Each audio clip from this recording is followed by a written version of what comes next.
As a foreigner living in China, what is the best thing that you find comparing to UK? People are friendly. The food.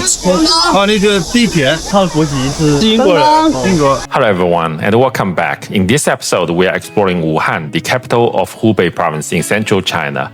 Located at the meeting point of Yangtze River and the Han River, Wuhan has been one of China's most important transportation hubs and commercial centers for centuries. Our journey begins at the Yellow Crane Tower, one of China's most iconic historic landmarks and one of the country's most celebrated ancient towers. Then we will experience the vibrant nightlife of Jianghan Road, where you will discover Wuhan's version of a late Qing dynasty trading port, filled with beautiful European-style architecture and a fascinating blended of Chinese and Western influences. We will also visit Hubu Alley, one of Wuhan's most famous food streets, before exploring Qingchuan Pavilion, a beautiful Ming Dynasty landmark overlooking the Yangtze River. For this trip, I invited a local guide to show me around the city, my British friend Jackie, who has made Wuhan his home for many years. Finally, we will end our journey at Gude Temple, one of the most unusual Buddhist temples in China, famous for its remarkable mix of Eastern and Western architecture styles.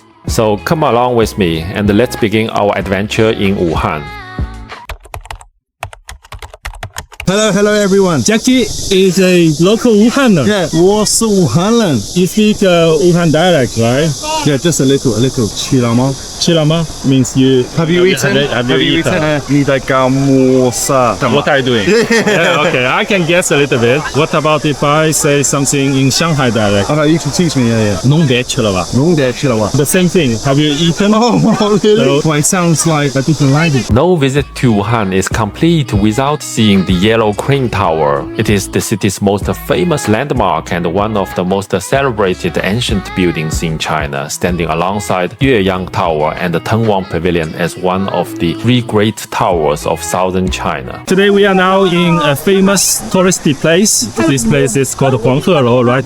The Yellow Crane Tower. Yellow Crane Tower, yeah. Do you know why it is called Yellow Crane Tower? Oh, it's based on the animal you see over there. That's called... It was named in Nanfei Dynasty around 450. Wow. That was like before Tang Dynasty. It was destroyed, right? Yeah, it was destroyed, I think, during the Chinese Revolution, I'm pretty sure, around that period. Oh, it was destroyed in different dynasties. Oh. We have been WeChat each other for quite a long time. Yeah, a long time. Since the pandemic, right? Yeah, this is the first time we've actually met one another, yeah, so it's really nice. Oh, by the way, how many years have you been to Wuhan? Around 13 years. 13 years. Yeah. What is the best food in Wuhan that you would like to eat all the time? Hot dry noodles, doupi, crayfish, 小龙虾. Okay.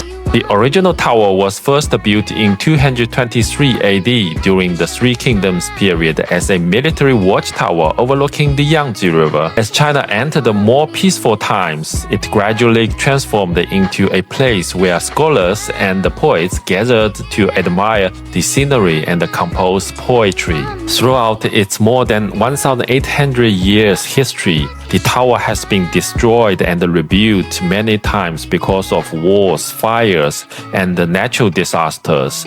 The structure visitors see today is not the original building. It was reconstructed between 1981 and 1985, with its design based on historical records and the architectural style of the Qing dynasty. Yeah, so we eventually made it. We are on the top. And we have a overview for the Changjiang Bridge, right? Yeah. So it's quite fabulous, and it's a good experience. I'm like totally sweating. Yeah. It's like totally 5 floors, right? Yeah, five floors. The problem is it's extremely populated. Yeah, so many people. This is the busiest pedestrian in Wuhan. The whole life is as similar as Nanjing Road in Shanghai, but downgraded or something. I'm walking on the street of Wuhan close to the river. The riverside looks like a Bund, just as similar as Shanghai. When people talk about Wuhan's nightlife, Jianghan Road pedestrian is impossible to miss. With a history of more than 100 years, The street combines modern shopping malls with beautiful early 20th century European-style banks, trading houses, and commercial buildings, creating a unique blend of Chinese and Western architecture. At the end of the street is Hankou River Beach, often called Wuhan's Bund, a large waterfront park stretching along the Yangtze River. So this is the Yangtze River side. I thought it would be like something like the Bund, you can just browsing the river. Nearby stands the historic Jianghan Customs House, an elegant British-style clock tower building in the early 20th century that has become one of Wuhan's most recognizable landmarks. As someone who grew up in Shanghai, I couldn't help feeling a sense of familiarity here. Much of Hankou reminds me of old Shanghai. In the late 19th century, Hankou was home to several foreign concessions. Although Wuhan's Bund isn't as grand as the famous Bund in Shanghai, it still preserves many historic buildings that reflect this fascinating chapter of China's modern history. Hubu Alley is one of Wuhan's most famous traditional food streets and is often called China's #1 snack alley. It's the perfect place to experience the city's famous breakfast culture. That old tongue. The lotus, right? Lotus root. Maybe we can have a look and we can come back. Yeah. Yeah. Have you tried this one? I don't know how to call it in English. We call it pipixia, right? It's a prawn. Yeah, it's a kind of prawn. Yeah. But I don't know the exact name. Was it Xiao Mai? Xiao Mai. I know it's popular in Shanghai as well. 我看一下。这里面放的是什么？芦笋、香干。Oh, they put some like a baby bamboo thing. Yeah. One of the local specialties is doupi, a traditional breakfast dish made with a crispy bean curd wrapper, sticky rice, diced pork, mushrooms, and dried tofu. Do you love the black one? The 长沙 stinky tofu? No. Oh, these are like actually all the neighborhood streets. Yeah. I think before it's like a wet market, and then now they changed it to a snack street or something. Oh, this has been here for a long time. So, like what you said, the wet market. I used to go to them all the time. Really? I never see any like crazy animals like bats. If it was a really nice day, if it was sunny, there'd be many people here. Usually it's queuing many people. I think this one is the best one. The three treasures here. Okay, let's go. Originally, this wasn't a food street at all. It was simply a narrow residential alley. Over time, it evolved into one of the best places to sample authentic Wuhan cuisine. We pick up one of the best restaurants here in Hubu, right? Yeah. This is like a place that you can sit down, have a talk, and they have the AC. That's too hot. Look, that's t-shirts. Yeah, today's too hot. It's like 35 degrees. It's humid outside. But we ordered some snow beer, right? Yeah. Cheers. Cheers, mate. Cheers, mate. Ganbei. Local Wuhan special soup. Yeah. Old tongue. It's lotus root. Jackie really loves doupi. Usually the old people, they're good at making the doupi. 汤包, Wuhan 汤包. Yeah. In Shanghai, we call it 小笼包. Wait a little while. Maybe wait a few minutes because inside is too hot. Yeah, it's too hot. Built during the Ming Dynasty in 16th century, Qingchuan Pavilion is one of Wuhan's three most famous historic landmarks alongside Yellow Crane Tower and the Guqing Terrace. Over the centuries, it has been damaged repeatedly by floods, wars, and fires before being rebuilt several times. The buildings visitors seeing today were reconstructed in the 1980s in a traditional architecture style. Located on the banks of the Yangtze River, Qingchuan Pavilion offers one of the best panoramic views of the river.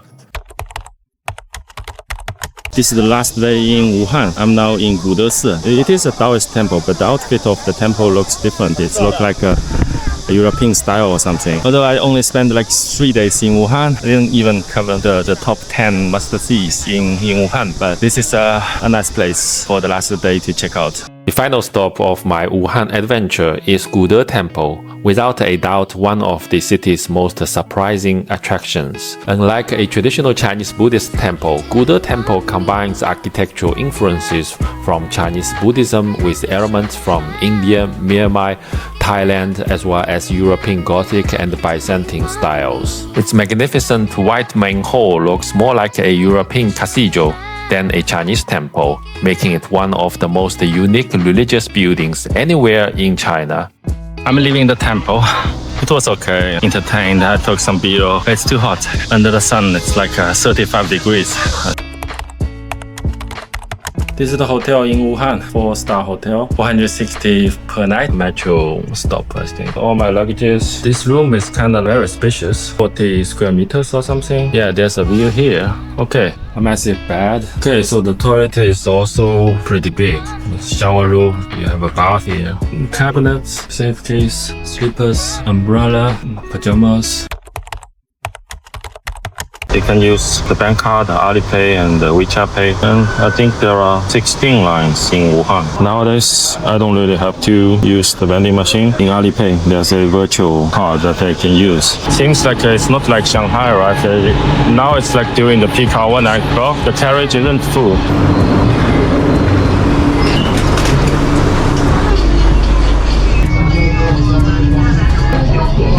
Got off the metro station. Different as the other cities. In Wuhan, in the city center at least, you are not able to get a scooter. Instead of I can just, ride this bicycle.